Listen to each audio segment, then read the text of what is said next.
A paz do Senhor Jesus. Vamos começar mais um cafezinho com Jesus, amém? Graças a Deus.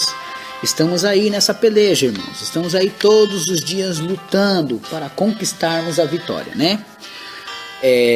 Já gravamos aí o quarto de guerra 1, o propósito. O quarto de guerra 2, a oração. Quarto de guerra 3, o jejum. E o quarto de guerra 4, a fidelidade. Hoje nós vamos gravar o quarto de guerra 5, amém? A persistência, amém? Hoje nós vamos falar da persistência e aprender um pouco com ela.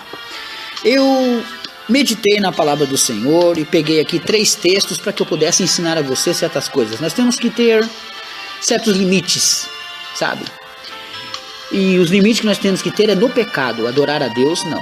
Adorar a Deus, você pode adorar a Deus de qualquer maneira, em qualquer canto. Certo que em alguns lugares não pode, mas você pode adorá-lo em espírito e em verdade. Amém? Pega a sua Bíblia e abre ela comigo em Mateus capítulo 6 e verso 6.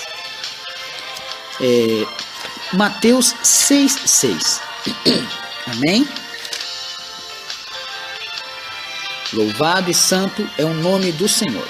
Enquanto você procura, quero muito, mas muito mesmo que vocês aprendam, entendam e estejam juntamente conosco a todo momento, a toda hora, a todo dia, aprendendo cada vez mais a palavra de Deus. Mateus capítulo 6 e verso 6, ele tem o título da nossa campanha, dos nossos estudos, né? Que fala que quando tu entrares a orar, entre no teu quarto, teu aposento, e fechando a tua porta, ora teu pai que está em oculto, e teu pai que vem secretamente te recompensará.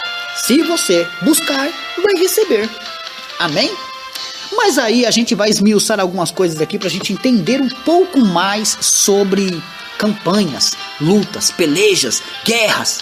E nossa luta não é contra a carne, mas contra os espíritos malignos. Eles estão querendo nos atrapalhar, nos afastar de Deus e destruir nossa família. A Bíblia diz que Jesus veio para dar vida e vida com abundância, mas o inimigo veio para matar, roubar e destruir. Portanto, qual dos dois você vai escolher? Você tem que decidir. Você não pode ficar em cima do muro, você não pode ficar pensando assim, eu tô com Deus, mas às vezes eu tô lá. Às vezes eu tô lá, às vezes eu tô com Deus. Não, você tem que tomar uma posição, decisão. Amém? Então, o título hoje é Quarto de Guerra Persistência. Tem que continuar. Mas tá difícil, irmão. Tem que continuar. Irmão, mas parece que não vai dar certo. Tem que continuar. Irmão, aquilo lá não tem mais jeito, não. Tem que continuar. Amém? A primeira coisa que eu quero falar com você foi uma luta que aconteceu entre um homem carne contra um espírito. Mas esse espírito era bom. Mas vamos entender o que aconteceu. Lá em Gênesis capítulo 32, vamos lá. O primeiro livro da Bíblia, Gênesis capítulo 32 e verso 24 a 29. Nós vamos ler aqui do 24 ao 29. Jacó, porém, ele tinha descido para o val de Jaboque.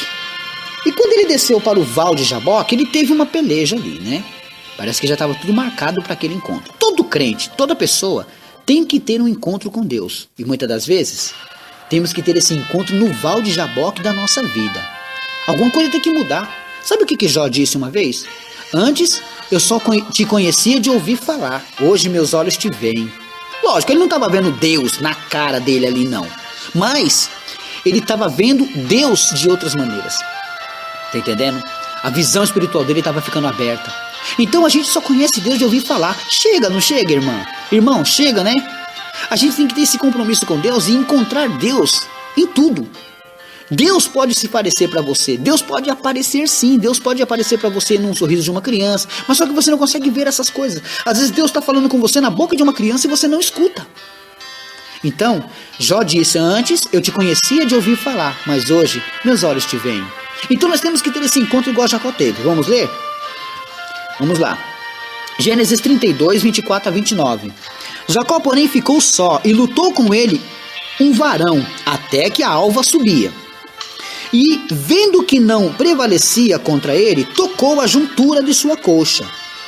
E se deslocou a juntura da coxa de Jacó, lutando com ele. E disse, deixa-me ir, porque já a alva subiu.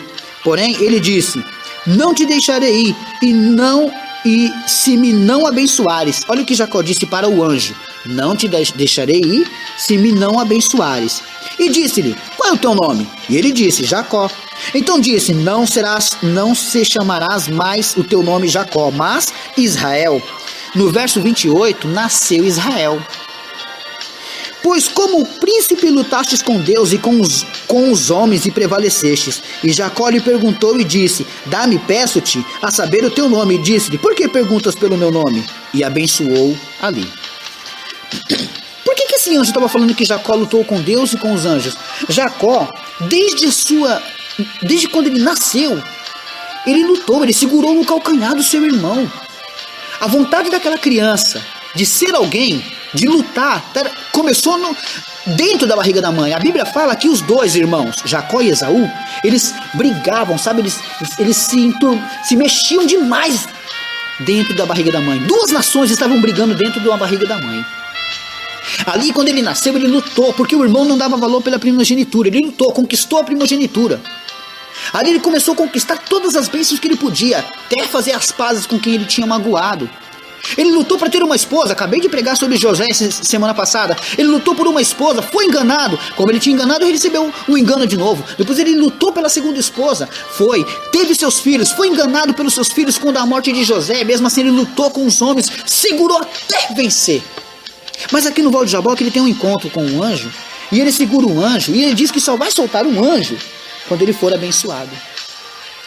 A gente tem que começar a segurar esse anjo. Se ele passar na sua frente, segura aí. Deixa ele ir embora não. Segura ele aí e amarra ele até ele te abençoar.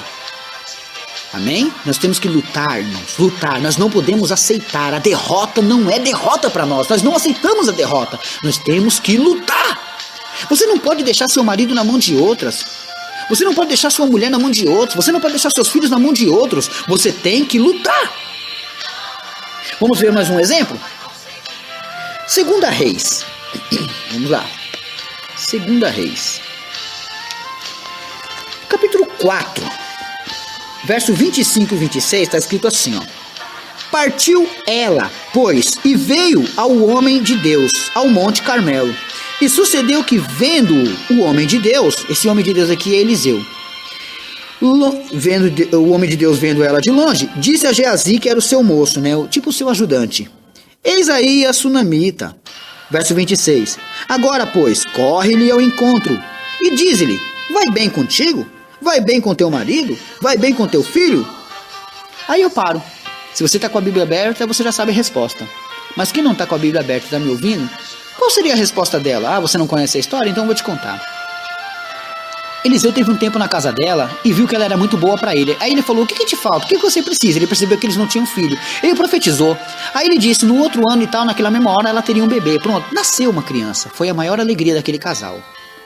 Só que de repente aquela criança, quando já era um pouquinho maiorzinha, teve uma grande dor de cabeça e veio a falecer. A criança, irmãos, morreu. Com a morte daquela criança, aquela mulher ficou desesperada. O que você faria? É o fim? Você acha que ali acabou? Morreu, irmãos, mas não era o fim. Ela correu atrás do homem de Deus. E quando ela foi atrás do homem de Deus, ela tinha uma coisa na mente dela: meu filho morreu. Meu filho morreu, mas eu tenho esperança. Jeremias 17,7 diz que bendito é o varão que confia no Senhor, cuja esperança é o Senhor. Esperança para a sua vida, para o seu filho que está nas drogas, para o emprego, por que for, irmãos. A esperança é o Senhor. Por isso que eu estou pregando hoje persistência. Você tem que persistir. Jacó lutou com o anjo, irmãos. Ele não soltou o anjo enquanto não fosse abençoado. O anjo mudou o nome dele porque você não é mais aquele tristonho, aquele que não vence, aquele que não consegue. Hoje você é aquele que alcança. Você é aquele que pode, você é aquele que tem. Mas eu não tenho. Tem sim, mas eu não consegui. Conseguiu. É que talvez nada. Mas será, sumiu será. Está repreendido da sua vida. Você pode, você deve. A Bíblia nunca te chamou de vencedor. Você nunca vai ser vencedor. A Bíblia te chama de mais que vencedor. O título que é dado a você, ele sobrepõe o vencedor. Ele é muito mais, ele está acima, está num nível superior. Você é muito mais que vencedor. Porque tudo eu posso naquele que me fortalece. Agora veja essa mulher, a sunamita, ela corre, o filho dela está morto. E de repente, o empregado, o servo de Eliseu, chega nela e pergunta para ela: oi moça, tudo bom? E aí, vai bem com você? Tá tudo bem com seu marido, moça? E seu filho? Tá tudo bem? Aí ela responde assim: irmãos, vai tudo bem. Vai tudo bem. Como vai tudo bem? Morreu o filho dela, como vai tudo bem? Como que ela pode dar uma resposta que vai tudo bem, sendo que o filho está morto? Só tem uma solução. Ela sabia que vai bem sim. Deus estava no controle, Deus estava no comando. Alguma coisa tinha que acontecer e a resposta vinha de Deus. Ela correu até o homem de Deus. O homem de Deus manda lá o seu funcionário, mas ele não consegue, irmãos. A criança não ressuscita. Quando é para você fazer, ninguém pode ir no seu lugar. É você. Não adianta você mandar outro. É você. Irmão, mas eu tenho vergonha de pregar, de falar de Deus. Não. Deus mandou você. Eliseu mandou o servo dele. A criança continuou morta. Até que Eliseu foi lá. Pode ler a história toda, é linda. E a criança ressuscitou. Irmãos, quero falar só mais uma pequena história. Às vezes, mais umas duas pequenas histórias. Você pode dizer assim, mas isso é a história do Velho Testamento. Então eu vou falar para você. Abre comigo em Marcos 5,35. Em Marcos 5,35 é Novo Testamento, tá? Em Marcos 5,35 está escrito assim, ó. Estando ele ainda falando, chegaram alguns dos principais. Aqui quem está falando é Jairo com Jesus. A filha dele estava morrendo. Morrendo, não tinha morrido ainda. Mas no verso 35 diz assim, ó. Estando ele ainda falando, chegaram alguns dos principais da sinagoga, a quem disseram: a tua filha está morta. Morreu também, Novo Testamento. Para que enfadas mais o mestre? Você podia parar sua história aí, ó. Sua situação está morta. Seu casamento está morto. Sua vida está morta. Mas aí eu estou pregando persistência para você. Existe o verso 36. Aleluia! Se não existisse o verso 36, eu não teria como pregar para você hoje. Depois, no verso 36, Marcos 5:35 e 5:36. Eles dizem: não enfadas mais o mestre, a sua filha está morta. Ele podia desistir, dar as costas e ir embora. Sua situação, minha irmã, está morta, não tem solução. Meu irmão, está morto, não tem solução. Até chegar o verso 36, onde Jesus, tendo ouvido essas palavras, disse ao principal da sinagoga: não temas, crê somente. Aleluias. E a criança estava viva. Não temas não, irmãos, o que falam para você. Creia somente. Creia somente. Você tem que entender que as circunstâncias da vida podem te atrapalhar. Lá em Lucas 18, 2, eu quero ler, vamos lá? Lucas capítulo 18, estou com um pouquinho de tempo ainda. Lucas 18, 2. Está escrito assim, Jesus dizendo: havia numa cidade um certo juiz que nem a Deus temia, nem respeitava o homem, havendo também naquela mesma cidade certa viúva, e ia ter com ele dizendo: faze-me justiça. A mulher queria, ela persistia, contra o meu adversário, e por algum tempo não quis, mas depois disso consigo, ainda que não temo a Deus, olha o juiz falando, ainda que não temo a Deus, nem respeito aos homens, todavia, com esta viúva me molesta, hei de fazer-lhe justiça, para que, enfim, não volte a me importunar mais. E disse o Senhor: ouviu o que diz o injusto juiz? E Deus não fará justiça para os seus escolhidos, que clama a Ele de dia e de noite, ainda que tardio para com eles? Digo-vos que depressa lhes fará justiça. Quando, porém, vier o Filho do Homem, porventura acharás fé na terra? Então você tem que persistir. É o que eu estou pregando hoje. Essa mulher aqui, ela foi procurar um juiz que não tinha medo nem de Deus e nem do homem. Quer dizer, ela já podia falar assim: nem vou procurar justiça, não adianta. Não. Ela alcançou a justiça dela. E aí Jesus diz assim, ó: esse juiz teve benevolência com ela. Deus não teria com você? Não teria? Aí ele diz no verso 7. Lucas 18, 7. E Deus não fará justiça para os seus escolhidos? Tá vendo, irmãos? Por que eu estou colocando essa pilha de persistência em você? Nem a morte pode nos separar do nosso Senhor. Portanto, hoje, essa é a mensagem que eu deixo para você. Amém? Deus abençoe, meus irmãos. Quero mandar aqui mais alguns abraços. Quero mandar um abraço para o grupo União Feminina Mulheres a Serviço do Rei, da missionária Josi, lá de São Paulo. Aqui de São Paulo, né? Também quero mandar um abraço para minha irmã Maria de Fátima, de São José dos Campos. Deus abençoe também profundamente a sua vida. Quero mandar um abraço para a Patrícia, lá de BH, Minas Gerais. Também quero mandar um abraço, meus irmãos, para Adoradores de Cristo e a irmã Cristina, do Rio de Janeiro. Amém?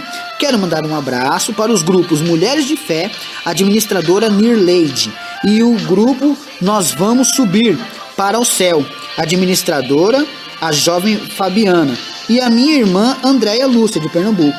Também quero mandar um abraço para a missionária Tânia e o seu filho Gabriel, lá do Rio de Janeiro. Amém, Gabriel? Aí vai um abraço para você. Também quero mandar um abraço para o grupo... Não, eu quero mandar um abraço para o irmão Maicon Douglas, de Milagres, lá da Bahia. Ele também grava mensagens e eu passei ontem a mensagem dele, né, irmãos? Vou de vez em quando estar passando também. Quero mandar um abraço aqui para o Rudivânio Almeida, de Cabo de Santo Agostinho, lá no Pernambuco. E a minha irmã Roseli Maria, lá de São Paulo. Amém? Somente mais um abraço. Quero mandar um abraço para minhas irmãs, a Marta, a Martinha, lá do Maranhão, né? A gente esteve no mesmo grupo Mais Abençoados, né? Então aí meu abraço para minha irmã Marta, a Martinha, lá do Maranhão, e a irmã Mara, de Curitiba, lá, e a irmã Ceissa, do Piauí. Também missionárias aí do Cafezinho. Deus abençoe profundamente vocês. Muito obrigado.